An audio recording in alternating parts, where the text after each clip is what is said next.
I've been doing what I can to survive with the little money that I have. I had a home that I'd been living in for nearly 11 years. I used to live in a townhouse in a small development.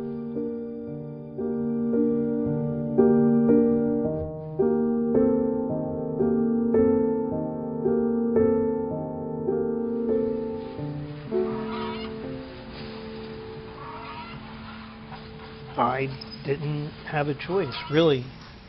I had to quickly do something to find a place to live, move everything out of my house to where I'm at now. I'm living at a farmhouse. This is a friend's house that I'm really grateful for him and his wife to allow me to stay with them. I really am. Otherwise, I would literally be out on the streets.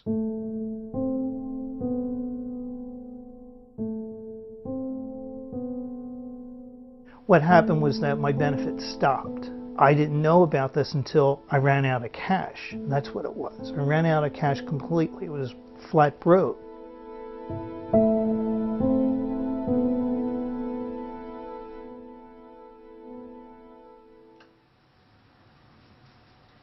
I received my last unemployment benefits in January.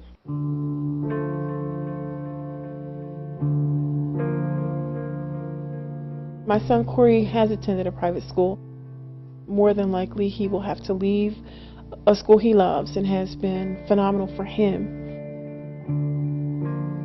It's looking pretty gray.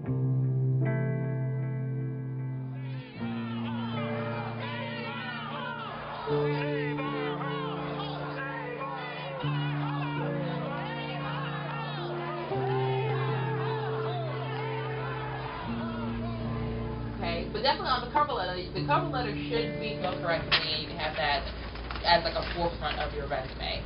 Okay, so we did spelling, we did... We've had far and away the longest, average length of unemployment that we've had ever. Well, since, once again, the Great Depression. If you have experience in warehouse... We do a lot of advocacy around issues of unemployed and low-income people, both in the city, state, and in the nation. This is a very severe recession.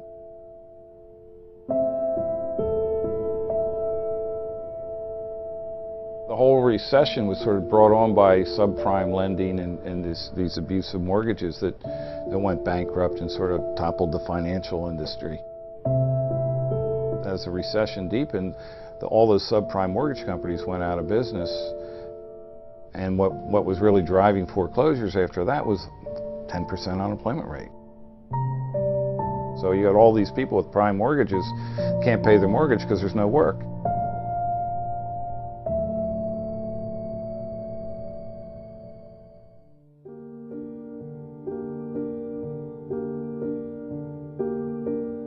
I became involved with the Philadelphia Unemployment Project probably 20 years ago, or before that.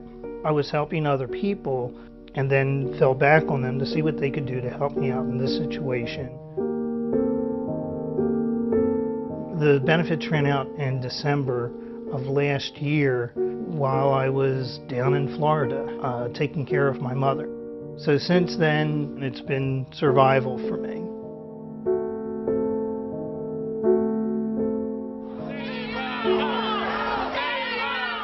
We were lucky enough to get a program passed that provided $1 billion for loans to homeowners to pay their mortgage. We were feeling pretty excited about it, that these people would have a chance to save their house. And HUD never wrote the guidelines, and the program only had 1 year to operate. HUD had not gotten the guidelines out 6 months into a 12-month period. Then we marched over on HUD and said, what the heck is going on here? Fortunately, like within 2 days, they got a contract to our state housing finance agency to operate the program in Pennsylvania after we occupied their lobby. We'd like to ask you not to go upstairs right away. We're going to call HUD and ask them to come down. Is that okay? All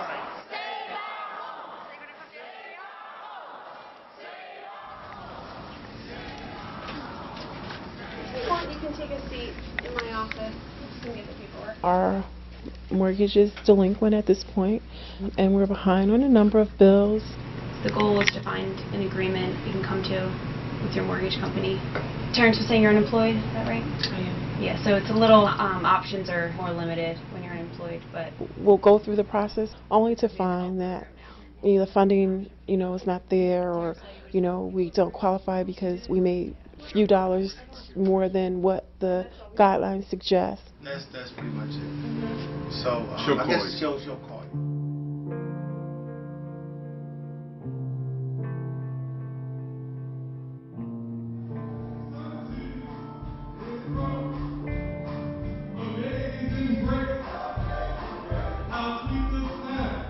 Being a part of a faith community helps us to understand that we're not alone in this situation.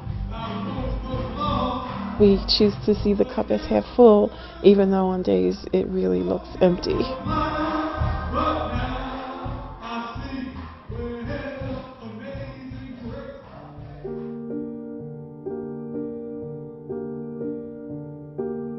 I budget my money and watch it as carefully as I can, knowing that sooner or later it's going to run out. I want to believe that things are going to turn around. I think that they have to turn around. They have to turn around. So.